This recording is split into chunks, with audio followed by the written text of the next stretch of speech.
নতুন দিশা, হারবে এবার ভোরের কাছে তোমার অমানিসা। ভাগ করেছো ধর্ম দিয়ে ভাষার অপমানে, লড়াই হলে জবাব দিতে এই বাংলাও জানে। থাকবে খোলা উন্নয়নের জানলা, যতই করো হামলা আবার জিতবে বাংলা, যতই করো হামলা আবার জিতবে বাংলা।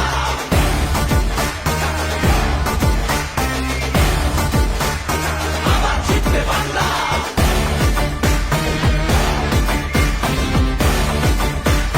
আবার জিতবে বাংলা। নেতাজি আর রবি ঠাকুর থেকেছে নেই ভিটে, একটা সুযোগ ছাড়োনি তাই তাদের আঘাত দিতে। আলো দেখায় যে বাংলার শিল্প সংস্কৃতি, ভাগ করতে পারবি না তার নিজস্ব সম্প্রীতি।